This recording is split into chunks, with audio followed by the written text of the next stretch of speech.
What's good, everyone? Welcome back to the Teacher's Surgery. Today we've got Nana in the building. Come on, let's go. Let's make fun. Thank you. Now I'm gonna have to stretch the That's that's good, it. bro. Yeah. So Nana, welcome. Thank you for Make having yourself me. comfortable. Yeah, I'm very Good to see you. comfortable. Good to see you. For those that don't know, I know Nana, but Nana, introduce yourself. What is it about you, and what do you do? So my name is Nana. Born and raised in East London.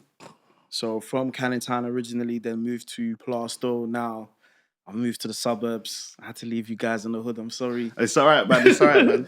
Yeah, so I work in education, specifically special educational needs. I've been doing that since 2012. Yeah. So yeah, it's been a bit of a journey, but my journey is a bit different to most people in terms of like the avenue that I took to get to where I am now. Tell us about that difference, because from what I know, because your journey's in education, right? Yeah, So for those that don't know, because I'm picking up what you said about it's separate, yeah. and I know that most people, they go to uni, they go and do their masters, PGC, whatever the case is. Yeah. What was your journey into your line into education or whatever?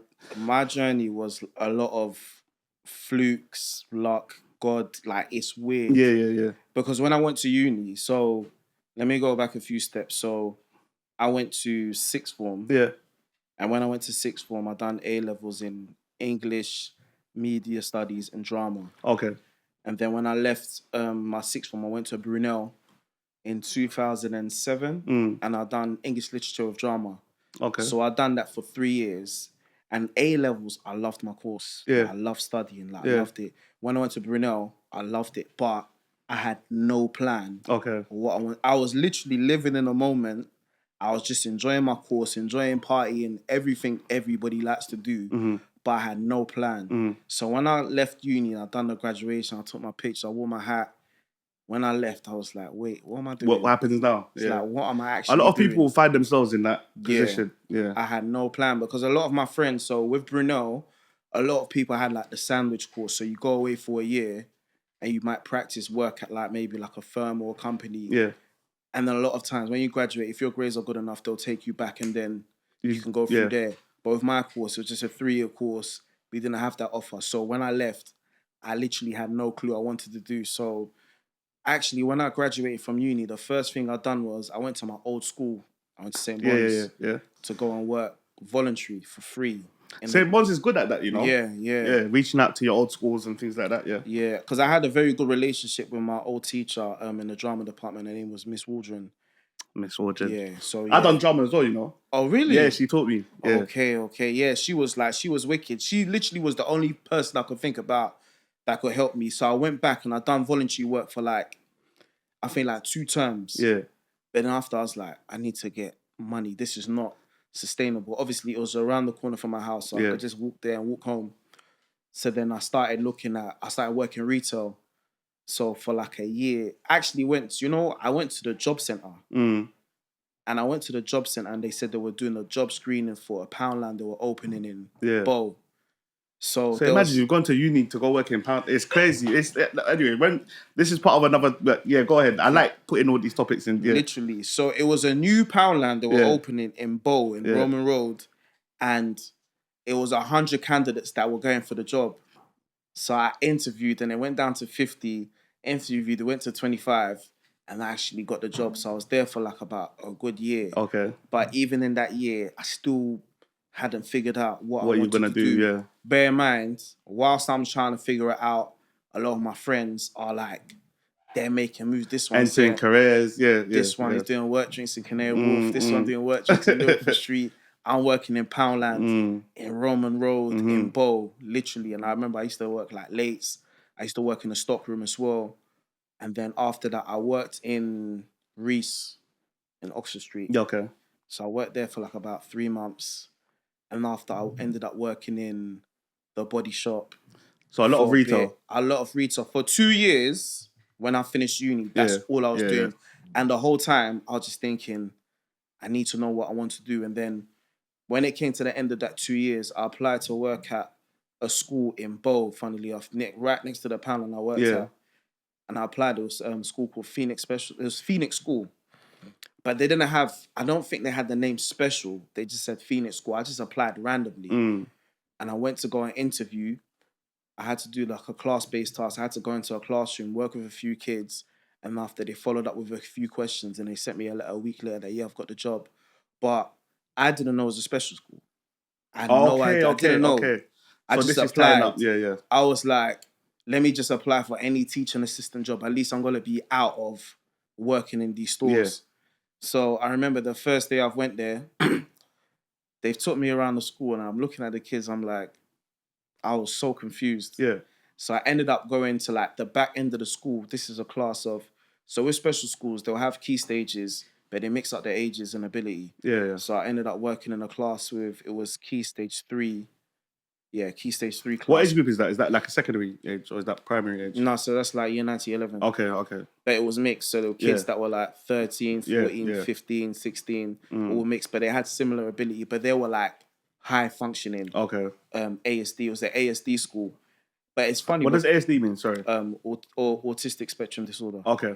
So I started working then. After the first few days, I just fell in love with it. Okay. But I had, before even me coming to step foot in that school, I didn't really have any much experience, nothing about special educational needs. I just like literally fell into it.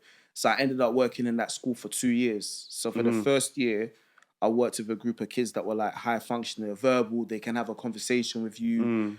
They can do different things with you for that first year. And then the next year, I worked in a class that had a lot of young people that had very like high levels of challenging behavior, communication needs. A few of them were like non-verbal. So that was your footstep in there? Yes. All right.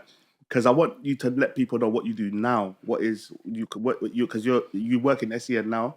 So what is it that you do now with it? And I'm sure you've got something that you do in the side as well. Yeah, so I work. So right now I'm working for a local authority. Yeah. So I'm a preparing for adulthood team manager. What does that mean? So preparing for adulthood team manager. So basically I deal with young people from year 9 all the way up to age 25 that have educational healthcare plans. Okay. So I don't work with children hand to hand. I deal with, basically, I oversee the money and support that goes into schools to support children with educational healthcare needs. But they have to have an educational healthcare plan. Okay. Yeah, so that's what I do now. And then on the side, recently I launched my own consultancy business called SENspert. Okay. So basically what I do is I provide consultancy and guidance advice for local authorities, schools, families that have children and young people with special educational needs. Recently I've been dealing with some care homes as well. So yeah, so that's what I do right now specifically. What is it about a teacher working with specific that specifies with SEN children and any other teacher? Would you say that, or even just a character, human? Would you say that it takes a certain kind of trait in order to actually deal with children with special educational needs? You have to have. It's either you have it or you don't have it. You have to have a level of passion mixed with some madness as well. Because I think a lot of working with those young people with special needs is about building a relationship with them. Yeah. Because from my experience, all of the kids that I worked with, they had a level of challenge. But because I built a relationship with them, you have to work out very quickly what they like, what they don't like on every level, whether it's like learning, communication, behavior, their general interests. Once you work that out very quickly, you can have that sort of bond with them. And then once you have that bond, then you can deal with them in terms of getting them to do work, getting them to work with other people, correcting their behavior, getting them to learn different things out in the community as well. You have to be able to reach them on a different level as opposed to other young people. And lastly, with SENbites, right? Why would government agencies, schools, etc. Why would they need consultancy from? And what is it that you offer? What is the consultancy? What is it that you offer to these organizations, particularly that they need for schools nowadays? So with me, there's a big gap in the market for that as well. So with my experience, is unique in the sense that when I started on the ground working with these children hand to hand, and then following that, I done my master's in special needs as well. Okay. And then I went on the other side working for the local authority. So writing educational healthcare plans, going to annual reviews, dealing with parents. So my experience is quite unique and specific. So let me give you an example. So I'm dealing with a care home now that have approached me because they open up a care home and they've given me their proposal. They want to open it up for young people that have ASD. So they've given me the proposal and I've had to like challenge them on different points in different areas. So one of the points was that they want to have it open for young people to have ASD, but then also they want to have it as a crisis center as well. Okay. But where I've had that experience working with the young people hand to hand, I've had to go to them and challenge them to be, okay, you've got 5 spaces for young people with ASD. If you fill those spaces and they're all happy and they're settled, but if you bring somebody that's having a crisis, it's going to trigger and it's going to unsettle yes. all of the kids as well. Yeah. Another thing I've had to challenge them on is that they've indicated they want it for young people with ASD, but they said also those on the ASD pathway. So that's basically a waiting list for young people waiting to get diagnosed with ASD. Then I've gone back to them challenge them. I was like, if they go and have an assessment and they don't have a diagnosed ASD, are you gonna get rid of them? Are you gonna keep them? What exactly is your cohort of young people that you want to place here as well? But because of the experience that I have, I know these things as well. And obviously, they're looking at it from a business standpoint. So if you have it as a crisis point, because there's a lot of need for that, that's good. You'll make money off that. But then you're going to set off the other young people as well. So it's the integrity of the quality of the work you're doing versus the kind of money you might be getting. There's a lot of things you have to think about. So as we're wrapping up though, quickly, by the way, Nana's going to be joining us with some episodes and some of the questions we got. And I've got 1,000,001 more questions for you. I was going to ask about diagnosis. But if you do want to contact him, directly, what's your details?